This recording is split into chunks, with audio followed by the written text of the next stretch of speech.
2장 좁은 문으로 가는 길. 크리스천은 아무 말도 하지 않았고 누가 말을 걸어도 침묵하며 걷기만 했다. 세속현자의 꿰매 빠져 떠난 원래의 길로 다시 들어설 때까지 안심할 수 없었기 때문이다. 그는 마침내 좁은 문 앞에 도착했다. 문에는 이런 글이 쓰여 있었다. 문을 두드리라. 그리하면 너희에게 열릴 것이니. 마태복음 7장 7절 말씀. 크리스천이 문을 두드리자 선의라는 근엄한 얼굴의 남자가 나와 문을 열어주었다. 크리스천이 안으로 들어가려는데 선의가 갑자기 그를 확 끌어당겼다. 왜 이러십니까? 이 문에서 그리 멀지 않은 곳에 튼튼한 성이 있습니다. 그 성의 주인은 바알세불이지요. 바알세불과 그 부하들이 이 문으로 들어가려는 사람들을 죽이려고 화살을 쏜답니다. 그 순간 바알세불의 부하들이 쏜 화살이 문에 쾅 하고 박혔다. 크리스천은 놀란 가슴을 쓸어내렸다. 선우는 여러 가지를 물어보았다. 크리스천은 자신이 어떻게 여기까지 오게 되었는지 모험담을 들려주었다. 변덕이 절망의 늪에서 빠져나와 돌아간 이야기, 세속현자에게 속아 율법 선생에게 갈 뻔한 이야기까지도. 변덕님은 작은 어려움도 견디지 못하고 돌아갔군요. 안타깝습니다. 천국에서 누리는 좋은 것들을 생각하면 이겨낼 수 있었을 텐데요. 그리고 세속현자와 율법 선생은 아주 유명한 사기꾼입니다. 그들에게 속은 많은 사람들이 거대한 산에서 목숨을 잃었어요. 그래도 크리스천님이 여기까지 오게 되어 다행입니다. 전도사님께서 저를 구하러 오지 않았다면 저 역시 죽었을 거예요. 그리고 선희님께서 이 문으로 들어오게 해주셔서 감사합니다. 우리는 여기 오신 분들을 결코 외면하지 않아요. 과거에 무슨 죄를 지었건 말이지요. 저를 따라오시겠어요? 크리스천님이 앞으로 가야 할 길을 알려드릴게요. 저 앞에 좁은 길이 보이지요? 믿음의 길을 걸어간 옛 성도들과 선지자들, 그리고 예수님과 제자들이 만든 길이에요. 마치 자로 끈 듯 똑바르지요? 그러니 꼭 저 길로만 가셔야 해요. 혹시 초행자가 헛갈릴 만한 갈림길이나 굽은 길은 없나요? 그런 길이 많긴 합니다.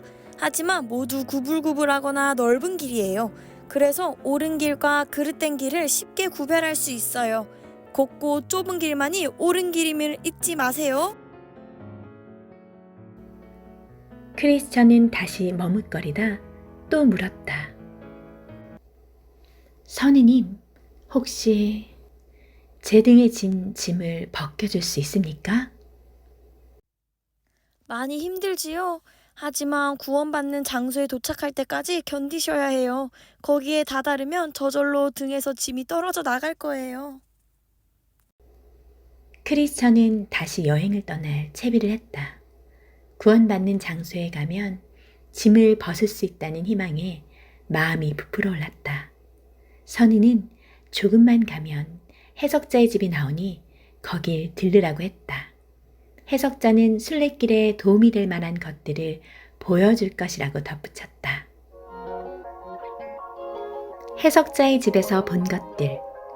크리스천은 해석자의 집에 도착했다. 촛불을 든 해석자는 비밀스러운 방으로 안내하더니 초상화를 보여주었다.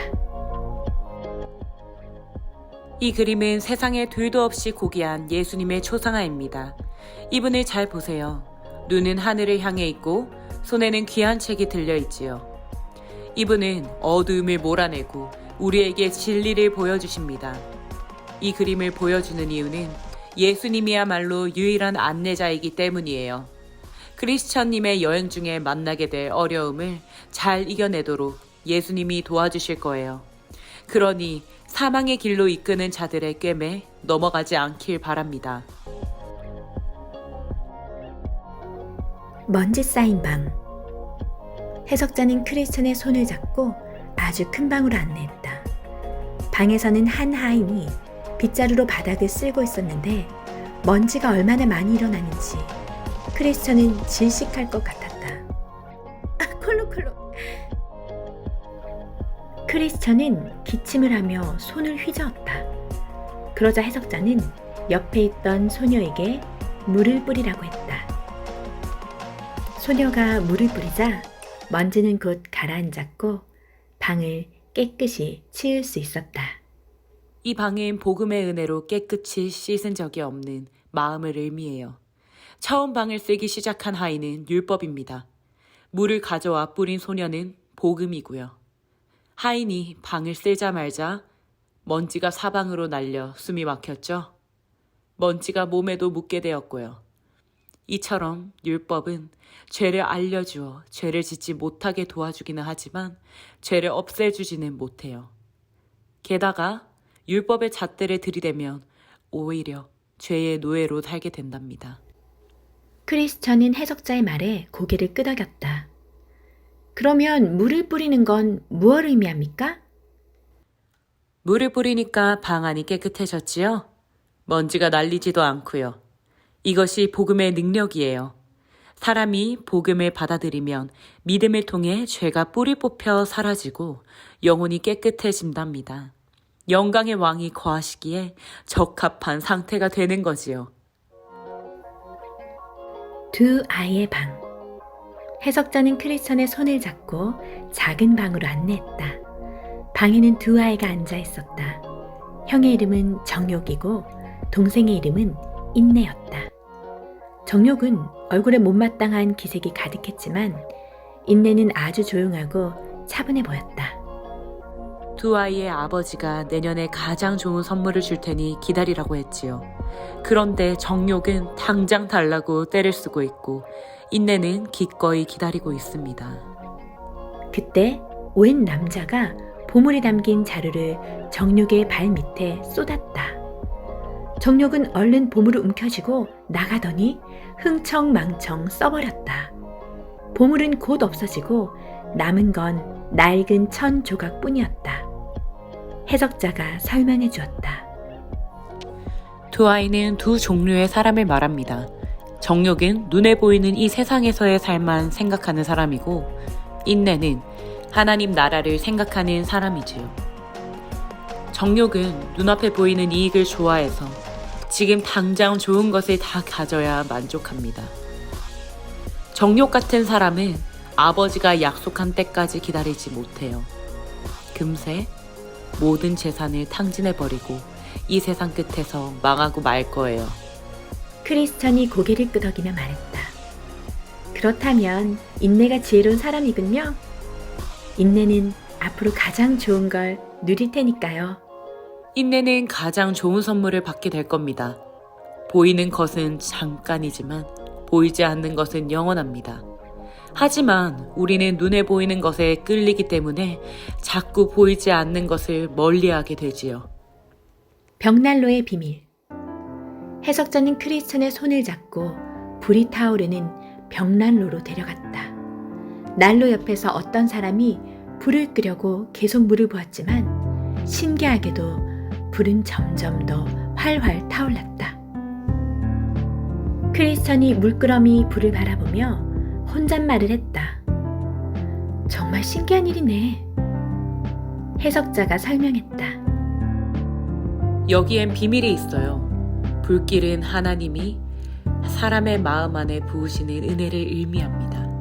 사탄은 불을 끄려고 난로에 물을 퍼붓지요.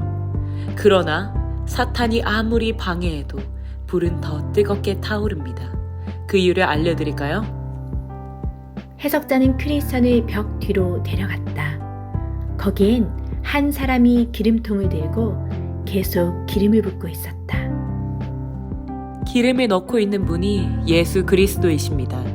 사탄이 어떤 방해를 해도 예수님 덕분에 우리의 영혼은 은혜 안에 머물 수 있답니다.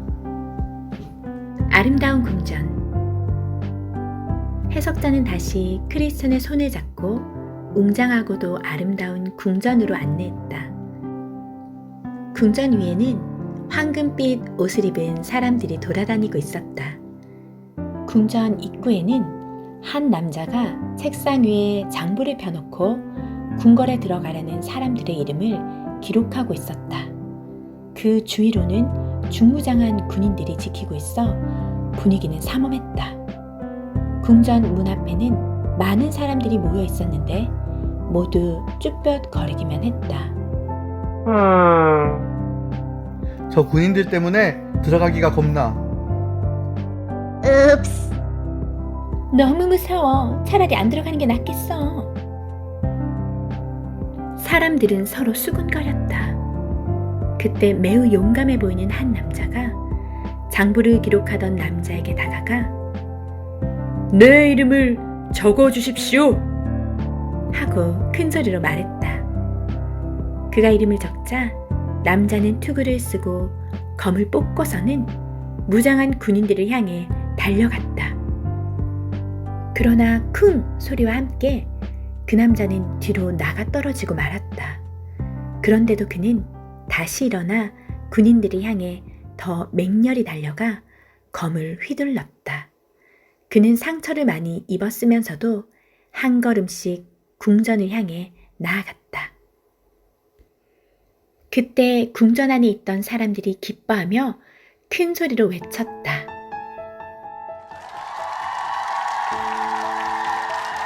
들어오라, 들어오라. 영원한 영광을 얻으리라. 결국 남자는 궁전 안으로 들어갔고 궁전 안의 사람들처럼 황금빛 옷을 입게 되었다. 크리스천이 미소 지으며 말했다. 뭘 의미하는지 알겠어요. 해석자가 말했다. 아직 더 보여드릴 게 있어요. 쇠창살 안에 갇혀있는 남자. 해석자는 크리스천의 손을 잡고 칠흑같이 어두운 방으로 데려갔다. 한 남자가 쇠창살 안에 갇혀 있었다. 그는 쭈그리고 앉아 바닥을 응시하며 한숨을 내쉬었다. 그는 몹시 슬퍼 보였다. 크리스천이 그 남자에게 물었다. 당신은 누구십니까? 저는 한때 누구나 인정하는 훌륭한 신앙인이었어요.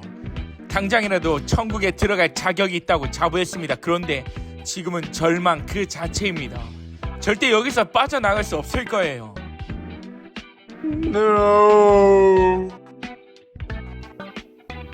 그는 흐느꼈다. 어쩌다 일이 되셨습니까? 정욕에 이끌려 눈에 보이는 대로 하고 싶은 대로 하며 살았습니다. 하나님을 거역하고 성령을 떠나시게 했지요. 성령이 떠나자 저는 더 엉망진창이 되었습니다. 마음이 굳어져 회개조차 못할 지경입니다. 크리스천은 남자가 안타까웠다. 예수님의 긍휼은 끝이 없으십니다.